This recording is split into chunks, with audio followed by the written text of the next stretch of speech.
Welcome to my DNA chef homemade food channel. இன்றைக்கி நம்ம இந்த சேனலில் மாப்பிள்ளை சம்பா அரிசி தெனை அரிசி ரெண்டுத்தையும் சேர்த்து எப்படி சாஃப்டான ஒரு இட்லி செய்கிறதுங்கிறத பார்க்க போகிறோம். ஒரு பவுலில் 1 கப்பு தெனை அரிசி, 2 கப்பு மாப்பிள்ளை சம்பா அரிசி, 1 கப்பு பச்சரிசி, 1 கப்பு அவல், 5:1ங்கிற ரேஷியோவில் எடுத்துக்கலாம். 5 பங்கு அரிசி, 1 பங்கு உளுந்து.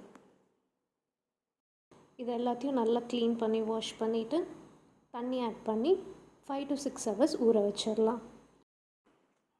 6 hour கழித்து நல்லா ஊறி வந்துருச்சு. இப்போ கிரைண்டரில் ஊற வச்ச உளுந்தை எடுத்து போட்டு ஃபஸ்ட்டு அரைச்சி எடுத்துடலாம். இந்த அளவுக்கு ஃபைனாக அரைச்சி எடுத்துக்கணும். நெக்ஸ்ட்டு அரிசியை போட்டு அரைச்சிடலாம். அரிசியை எப்போவுமே ரொம்ப ஃபைனாக அரைக்கக்கூடாது, கொஞ்சம் குருணையாக அரைச்சிக்கணும். இப்போ அரிசியும் நல்லா அரைச்சி முடிச்சாச்சு. இப்போ இதை இன்னொரு பவுலில் மாற்றிட்டு உளுந்து, அரிசி, இதோட கொஞ்சம் தேவையான அளவு கல்லுப்பு அதையும் ஆட் பண்ணிவிட்டு நல்லா மிக்ஸ் பண்ணி விடணும். இந்தளவுக்கு நல்லா மிக்ஸ் பண்ணி விட்டுட்டு நம்ம ஒரு தட்டு போட்டு மூடி வச்சிடலாம். இது ஒரு சீக்கிரமாக 5 to 6 hours நல்லா புளிச்சு வந்துடும்.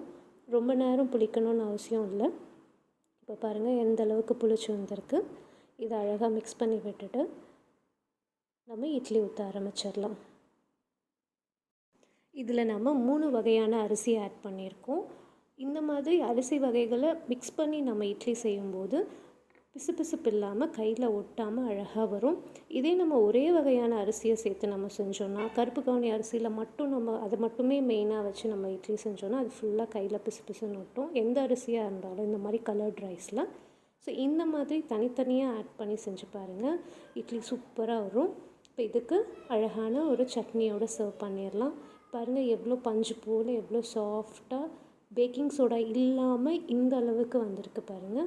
இந்த மாதிரி நீங்களும் ட்ரை பண்ணி பாருங்கள். அப்படி சப்போஸ் உங்களால் ட்ரை பண்ண முடியலன்னா நோ வரிஸ், ஸ்க்ரீனில் தெரிகிற இந்த நம்பருக்கு கால் பண்ணுங்கள். வித்தின் 1 hour உங்கள் வீடு தேடி என்ன சைட் டிஷ் கேட்குறீங்களோ அதுக்கேற்ற மாதிரி வந்து சேரும். தேங்க்யூ ஸோ மச் ஃபார் வாட்சிங்.